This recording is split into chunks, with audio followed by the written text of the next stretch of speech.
When you land on a product page and can't figure out what you're actually buying, that moment of confusion costs sales. It's not an accident. It's a choice made in how the message was written. Today, we're breaking down why unclear marketing copy destroys your digital product revenue, and I'll show you exactly how to fix it with clean messaging strategies that actually work. If you're building or selling anything online, stick around because this changes everything. And if you find this helpful, subscribe to the channel so you don't miss the next video on business clarity and productivity. Let's start with the painful truth. Most digital product pages fail not because the product is bad, but because the person reading them has no idea what they're paying for. They land on your sales page, and within 3 seconds, confusion sets in. Your brain is wired to make fast decisions. When the message is murky, your brain makes the easiest choice of all: leave the page. That's lost revenue. That's a customer who will never come back. Confusing copy does 3 specific things that hurt sales. First, it creates friction. When someone has to read a sentence 3 times to understand what you're selling, they're burning mental energy. That energy is precious. They have a dozen tabs open, notifications pinging, competing products 1 click away. The moment you make them work too hard to understand you, they're gone. Second, unclear messaging triggers doubt. If you can't explain your product clearly, your customer's brain fills the gap with skepticism. Maybe it doesn't actually work the way you're claiming. Maybe there's a hidden catch. That doubt spreads like a crack in glass. Third, confusing copy makes people feel stupid. Nobody wants to feel like they're too dumb to understand a sales page, so they leave before they can feel that way. You've just lost a sale because of how you wrote your message. Let me show you what this looks like in real life. Imagine you sell a productivity software tool. A bad version of your page might say something like, "Our innovative synergistic platform leverages advanced neural algorithms to optimize your workflow paradigm through machine learning integration." Stop right there. What does that actually do? Nobody knows. It's jargon stacked on jargon. It sounds expensive and impressive, but it explains nothing. Now watch what happens when you clean it up. This software helps you plan your day in 5 minutes so you actually finish what matters. Suddenly it's clear. You know what you get. You know how long it takes. You know what problem it solves. The second version has maybe 20% of the words, but it has 5 times the selling power. That's the difference between confusing copy and clean copy. The reason this matters so much is simple psychology. Your brain processes information in layers. When the top layer is murky, your brain never gets to the bottom layer where the real value lives. Clean messaging gets out of the way. It lets the product itself do the talking. You're not trying to sound smart or impressive. You're trying to be understood. And being understood is what converts browsers into buyers. Here's where most people get it wrong. They think fancy language proves their product is sophisticated. They think jargon shows expertise. But the opposite is true. The clearest communicators are the most credible. When Apple tells you a product is thin, they don't say it's volumetrically optimized for portability constraints. They say it's thin. That's it. And you believe them because the message is so clean that it carries authority. Confusing copy also costs you money in another way. It increases customer support burden. If people don't understand what they're buying before they buy it, they'll email you with questions after they buy it. Your support team spends hours answering questions that clear copy would have prevented. That's money leaking out of your business in the form of wasted time and resources. Clean messaging is actually a lever for reducing operational costs. So how do you write clean marketing copy? Start with this principle. Explain your product like you're talking to a friend who knows nothing about your industry. Remove every word that only an insider would understand.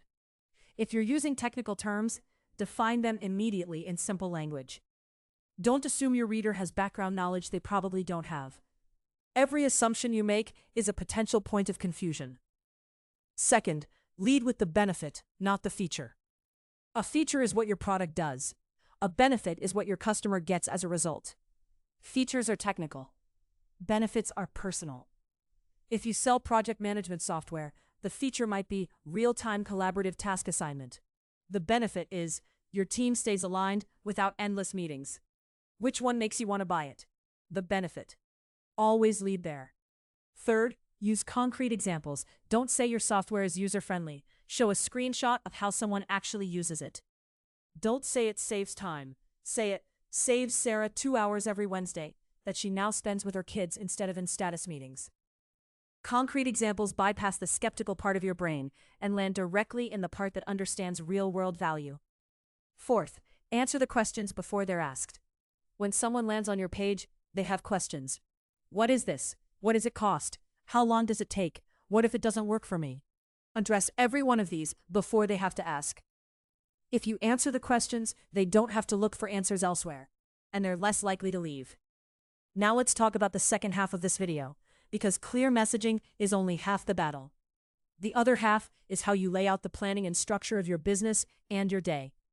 This is where stress enters your life and productivity leaves it. When your planning is disorganized, your entire day falls apart, and that chaos directly impacts the quality of work you produce. The relationship between planning, layout, and stress is more direct than most people realize. When you sit down to work and you don't have a clear plan, your brain has to make micro-decisions constantly. Should I do this task or that one? Is this urgent or can it wait?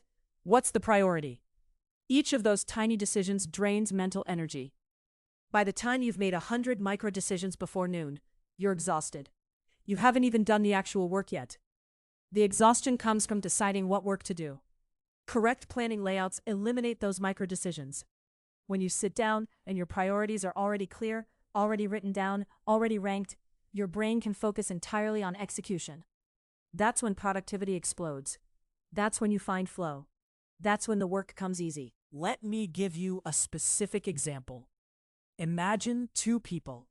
Person A wakes up, checks email, sees 15 messages, starts responding to some, gets distracted by a Slack notification, switches to another project, remembers they had a deadline yesterday, starts working frantically on that, and by lunch, they've been working for 3 hours and accomplished almost nothing that matters. Their stress is high, their productivity is low, they feel completely overwhelmed. Person B wakes up and opens a document they prepared the night before. It lists 3 priorities for today, ranked by importance. The first priority takes 2 hours. The second priority takes 90 minutes. The third priority is a buffer for urgent items. They block email until 10 a.m., work on priority 1, feel progress happening, and by lunch, they've completed both major items, plus handled 2 urgent emails. Their stress is low. Their productivity is high. They feel in control. The only difference between these two people is planning layout. Person A has chaos. Person B has structure. And that structure directly reduces stress while multiplying productivity. This is not complicated, but it's also not obvious to most people. Here's the foundational principle of correct planning layout. Your plan should be visible, ranked, and specific. Visible means you can see it. You don't keep your priorities in your head or scattered across 5 different apps. You write them down in one place where you see them every single day. Ranked means you know which task matters most. Not everything is equal. You've made the hard choice about what comes first. Specific means you know exactly what done looks like for each task. Not work on the project, but complete the client presentation and send for feedback. When your planning meets those 3 criteria, something shifts. You stop feeling reactive and start feeling intentional. You stop bouncing between tasks and start focusing on what matters. That's when productivity multiplies and stress collapses. The layout itself matters too. I recommend a single notebook, actually paper, where you keep your master priorities. Not digital, not scattered across devices. Physical paper. You open it every morning, and there's your plan. You can see it at a glance. You can check things off as you finish them. There's something about the physical act of checking something off that triggers dopamine in your brain. It creates momentum. Digital to-do apps try to recreate this feeling, but they never quite capture it. Your layout should have 2 sections. Section 1 is the weekly priorities. These are the big picture items that matter this week, usually 3 to 5 of them. Section 2 is today's specific plan. This is where you break the week's priorities into what you're actually doing in the next 24 hours. You might have a weekly priority of complete the sales page for product launch. On Wednesday, your daily plan might be Write headline and subheading, include 3 benefit statements, and 1 concrete example. That specificity is what kills stress. Many people try to keep their planning in their head or on sticky notes or in different apps. This creates mental burden. Your brain is trying to remember all the things while also trying to do the things. It's impossible to do both well. When your plan is written down in a clear layout, your brain is free to focus on execution. The planning work is already done. You're just following the plan. Here's another real-world example. A freelance designer I know was constantly stressed. She was taking on too many projects, missing deadlines, and burning out. I asked her to show me her planning system. She didn't have one. Her projects existed in email chains, in client messages, in her calendar, and mostly in her head. No wonder she was stressed. Her brain was holding 10 projects simultaneously while trying to actually design. When she implemented a simple planning layout, everything changed. She created a master document with every active project, the deadline for each, the current status, and the next action. Just creating that document reduced her stress by half, because now her brain didn't have to hold all that information. The information was external. Her brain was free to focus on the work. The stress reduction happens because you move from a state of uncertainty to a state of knowing. Right now, you might be anxious about a project not because it's actually a problem, but because you don't have clarity on it. The moment you write it down, status it clearly, and know the next action, the anxiety evaporates. It's not magic. It's just how your brain works. Uncertainty triggers the stress response. Clarity shuts it off. Now let's talk about how planning layout directly boosts productivity. When you have clear priorities, you eliminate decision fatigue. Your brain is not constantly asking, "What should I do now?" You know what you should do. You just do it. That alone probably increases your output by 30% for most people. Second, correct planning creates focus. When you know your 3 priorities for the day, you can say no to everything else. Someone asks you to take on a task. You look at your plan. It's not there. You say no. If you didn't have the plan, you'd feel guilty saying no. You'd take on the task. You'd scatter your attention. Your productivity would plummet. The plan gives you permission to focus. Third, clear planning builds momentum. When you finish a task and check it off, your brain experiences a win. That dopamine hit motivates you to finish the next task. You build momentum through the day. By the afternoon, you're rolling. You're in flow. The day feels easy because you're moving through your plan like a train on a track. Without the plan, you're starting and stopping constantly.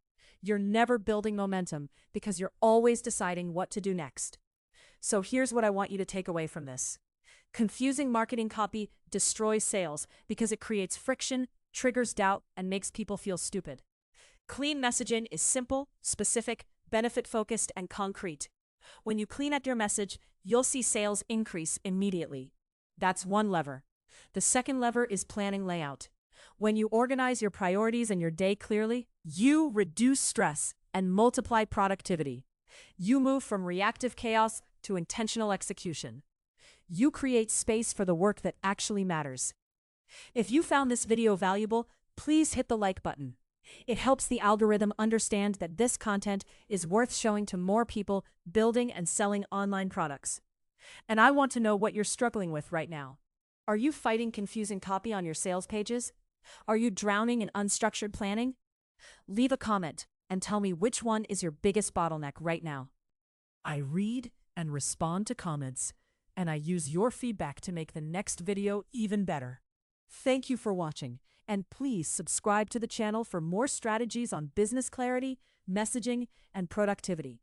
I'll see you in the next one.